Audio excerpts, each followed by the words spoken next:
What is an atom? Atom is a building block of the matter. It constitutes the entire matter. Though it is very small in size, still it is very significant for all of us. It is so small that its radius is measured in nanometers. 1 nanometer is equal to 1 by 10 raised to power 9 meter. It's a very small unit. If you check the atom of hydrogen in the relative sizes, you see the radius is 10 raised to power minus 10 meter, which is definitely very small size. Then we have to discuss about modern day symbols of the atoms of different elements. But before we discuss these modern day symbols, let's have a look at the symbols proposed by Dalton, because Dalton was the first scientist who gave the symbols for elements. Then Berzelius, he suggested that the symbols of the elements must be made from one or two letters of the name of the element. These symbols, you can just go through these symbols because generally we are not using these symbols nowadays, as we follow the system of nomenclature given by International Union of Pure and Applied Chemistry, IUPAC. It's an international scientific organization that approves names of the elements, symbols, and units.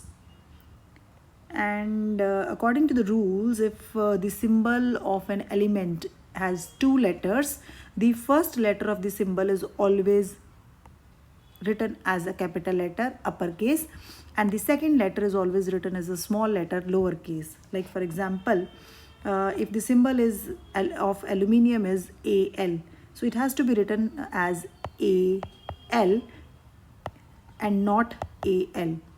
The first letter here, if you see, it is uppercase and the second letter is lowercase. Similarly here, cobalt, C is capital and O is small. But if we write this way, this is not cobalt, this is carbon monoxide. Carbon monoxide. This is not an element, this is a molecule of carbon monoxide, which is formed by the combination of one atom of carbon and one atom of oxygen. So here in this table 3.1, you have to learn the symbols of the elements. It's really important for you to learn these symbols. Then there is a topic, atomic mass. Atomic mass means mass of an atom of an element. Mass of one atom of an element is called atomic mass. But you know that an atom is very small, so it is difficult to calculate the mass of an individual atom. That means to calculate its absolute atomic mass, it's really difficult. Though nowadays mass spectrometer is used to calculate, to find the value of the absolute atomic mass, but relative atomic masses we will calculate here, because they were determined with much ease.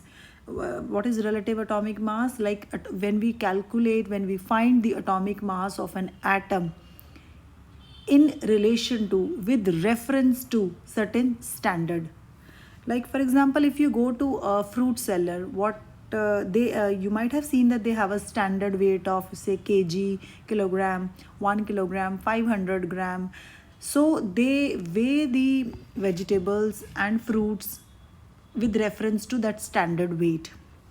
Okay, so here in chemistry also, when we have to find the weights of atoms of different elements, we find it in relation to a standard. So the standard which we use in chemistry is AMU, 1 AMU, atomic mass unit. Okay, earlier AMU was the abbreviation which was used for it, but nowadays it is U, unified mass. Okay, atomic mass unit AMU is now, the abbreviation is replaced by U. But what is this atomic mass unit? Okay, one atomic mass unit is a mass unit exactly equal to 1/12 the mass of one atom of carbon 12 isotope. You know that carbon has three isotopes, carbon 12, carbon 13, and carbon 14. Okay, out of these all isotopes, carbon 12 isotope is taken, and the relative atomic masses of the all the elements are found with respect to an atom of carbon 12 isotope. So the or now U. So 1 U, it is equal to mass unit equal to 1/12 the mass of one atom of carbon 12 isotope. So carbon 12 isotope we will take its one atom, and then we will take 1/12 the mass of that one atom, and that will be equal to 1 U. This is the atomic mass unit, and with reference to this unit we calculate the atomic masses of other elements. Initially, when this calculation of relative atomic masses was started, hydrogen was taken as the standard reference. Then scientists took oxygen as the standard, and they took 1/16th the mass of one atom of naturally occurring oxygen as the unit for calculation of relative atomic masses. They chose oxygen because oxygen reacted with large number of elements and formed compounds. Oxygen is highly reactive. And secondly, the atomic masses which were calculated with reference to oxygen as the standard, the atomic masses were calculated in whole numbers. So it was quite a good option. But later in 1961, the standard was changed to carbon 12 isotope, and it was used as the standard reference for measuring atomic masses. And here in table 3.2, atomic masses of few elements are given. So you have to learn these atomic masses. Like for hydrogen, the atomic mass is 1 U. That means one atom of hydrogen has a mass 1 U. Carbon 12 U. See, when I say, for example, if I say atomic mass of nitrogen is 14 U, what does this signify? What does this mean?